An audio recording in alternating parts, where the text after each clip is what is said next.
Hello everyone. Today I will be showing how to um, do something like that. So as you can see, this is a pattern, really complicated pattern if you want to do it on your hand, but it is difficult. So the main thing is essentially take the pattern from such kind of 2D images and put that pattern into onto an object on Onshape. So first and foremost, uh, what you first need to do is find a image that has the pattern that you want to take. Okay, so and then go ahead and download software called Inkscape. Okay, so depending on the device that you are using, you may need to focus on that part. So mine is Mac, so I have downloaded the Inkscape for Mac. So now I you can go ahead and after you download it, depending on your device, of course, you will need to open the image that you have found. Right now, my image, this image, I'm gonna click that open button and I will say okay. So as soon as I do so, I have that image being taken to that place. So as you can see, this is exactly the same image that I want to take its pattern. So now what I will be doing is I'm gonna click on that image, and as you can see, there is a menu that is called a path. I'm gonna go ahead and click path. On path, I'm gonna click trace bitmap. So as soon as I do so, I have the color is being just changed and I have something like that. So I'm gonna make 0.5 for threshold. It worked very fine for me. So I'm gonna click on update preview and I'm gonna go ahead and click apply. So as you can see, I have applied that. I essentially made the color like white and red and something along these lines. So yeah, you will need to do that. So I'm gonna be, if I just, shift that image, I have my original image. I need to delete that image and gently I need to put back that image that we have just taken. Now, this is the image that I will be working on. So what I need is now is to essentially save that image. So as you can see, if I save that image right now, it's going to save it as PNG. But what I need is the file type called .dxf. Okay, so .dxf. I will be calling the name of my image. So I'm going to say pattern I did. So that's the image that I want to call. Now, if you see that, if you look at there, you have like a guess from extension. Okay, guess from extension. You're gonna go ahead and click. So and scroll down, as you can see, you have two files that called DXF. So using the first one worked very fine for me. You may also find fine for you too. So I'm gonna go ahead and select that. So as you can see, I have pattern I did DXF. If if it doesn't appear, even if you select this one, if it's still like PNG, feel free to essentially change that to DXF. It worked really fine for me as well. Now I have .dxf file type. Now I'm gonna click on save button and it will be saved in a couple of seconds. Now what I will be doing is now I'm gonna open that exact d.dxf type file that I have just gotten. This is the file that I want to open, and I'm going to be opening that file, and I'm going to click OK. So there are some simplifications that we want to make before directly putting that pattern onto an Onshape. Of course, depends on your pattern. You may not to do the thing that I want to do right now, but uh, most of the time, what this software do is essentially kind of convert that image into the pattern that Onshape can understand. But it may seem like okay, but if you zoom in, as you can see, you have a lot of traces there, which is not needed. You see like a lot of like, it's literally convoluted and Onshape, maybe sometimes overwhelmed by the how many lines are there. Okay. So if you want to just extrude, what you essentially need is just pattern and a selectable face on that pattern. And that's why what we should be doing is essentially just clicking on whatever we don't need. See, as you can see, like this line, like We just need that like, fourth line. We don't need that like second, this kind of, convoluted, really, really intricate stuff. If I just delete, I will end up having something simple as this. Now, it is getting simpler right now, as you can see. So now for that particular pattern, as you can see, I have like three lines here. I can keep whatever line I wish to keep. So I wish to keep the innermost line. So if I just want to delete the outermost one, I just want to click the that and delete using the keyboard. I'm just using my keyboard to delete. Now, as you can see, I end up having the innermost line. So now, if I just click on that on the Onshape, essentially it's gonna have a fully defined area which can be extruded. Okay, so now I will be doing the exact same for this part as well, deleting and selecting and deleting. So I may keep any line that I want to keep. So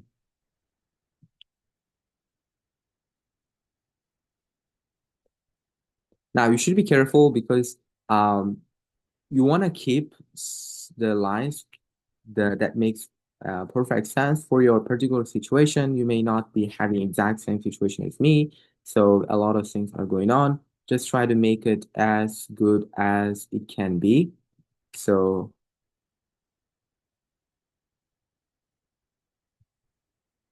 I have something like that. So if I come back, so you see, I don't need that like, you know, I just need the like one line. So that's why I can just go ahead and if that makes sense, doesn't hopefully it doesn't yeah, it doesn't really it doesn't really hurt the pattern, just make it less convoluted. Now I'm having really, really intricate pattern like that. So let's try to delete. So it's really good if you try to delete the fake lines like by seeing it rather than not having an idea what you're deleting. So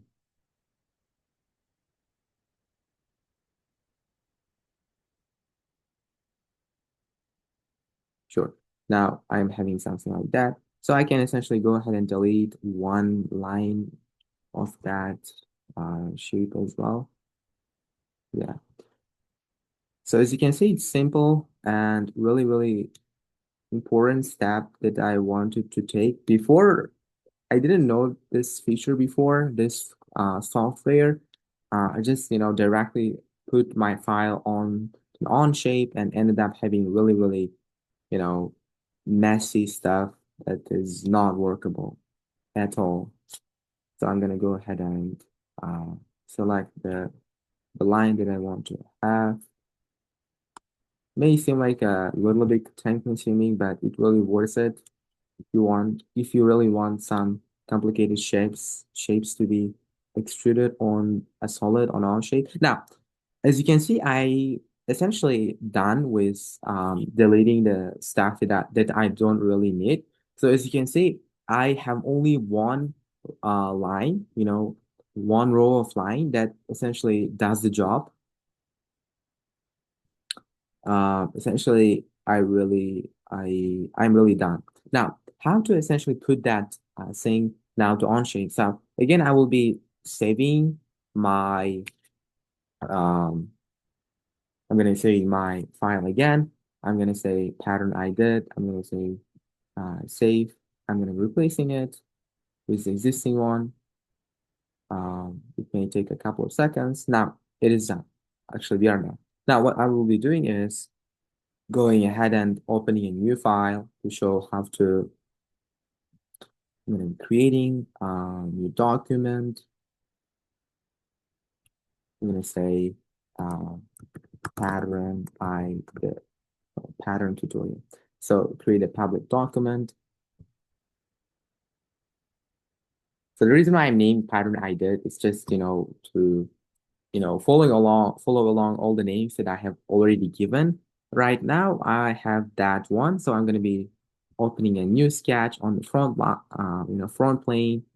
And I'm gonna be going ahead and defining some sketch. So I want it to be the width to be 6 centimeters, and the height to be 11, but I don't want to work with inches, so let's go to like centimeters because it's kind of like bigger stuff. So I'm gonna be going over to that, and I'm gonna say 11 centimeters, 6 centimeters. Now I'm gonna be extruding it. For me, like 1 centimeter suffices. Now, as you can see, I have that rectangular stuff. But what I want to do is now is essentially putting that pattern to the surface of that shape. All right, whatever you are working with, I think that applies to you. So now what you will be doing is now essentially go ahead and creating a sketch on the surface. Sometimes you can also do that to the center if you're working with like a cylinder. All right, so it works as well. Now for that simple steps, what I'm gonna be doing, I'm gonna be creating a sketch. So after I just hide the planes, so hide the planes. Now you see I have created a sketch on top of the shape that I want to put the pattern that I just made, and then what I will be clicking on is this one, this button. It's called like insert DXF file. I'm going to be clicking on that. So now I will be importing the file that I have prepared, pattern I did .dxf. So I will be waiting for some time. It's going to appear there. I'm going to click um, so it's gonna essentially taking that pattern on Onshape. So as you can see, it is the exact pattern that we have worked um, just now. So, but the problem is it is kind of big, right? We want to make that, we want to scale this down such that it is like, applicable to the surface, this like, 6 to 10 rectangle. So now I'm going to be going ahead and do some dimensions. So because 11 centimeter, I think going with like 10 would does the job. As soon as I do so, I have you see it's like automatically scale it down. Now I'm gonna right hit that check mark. Now uh, I can go ahead and extrude. So I'm gonna be going ahead and um, choose the pattern. As you can see, they are all defined as one face, exactly that we wanted, which makes our work so easy on Onshape. And I'm gonna be making a new one, although I have like two parts here because I just wanna change some coloring stuff. So it's taking some time to fully come up with the extrusion. Now it did. So I'm going to be going ahead, and if you want, you can change it, but for the sake of differentiating the two, um, differentiating this between the pattern and this object, I'm just changing the appearance. So as you can see, I have ready shape that is essentially being extruded on top of the rectangle. You can change the height of that shape to be uh, that. So we are essentially done. What we have just done was taken, we have just essentially taken the pattern of 2D into that 3D. Thank you for watching. I hope you learned something new and see you in the next one.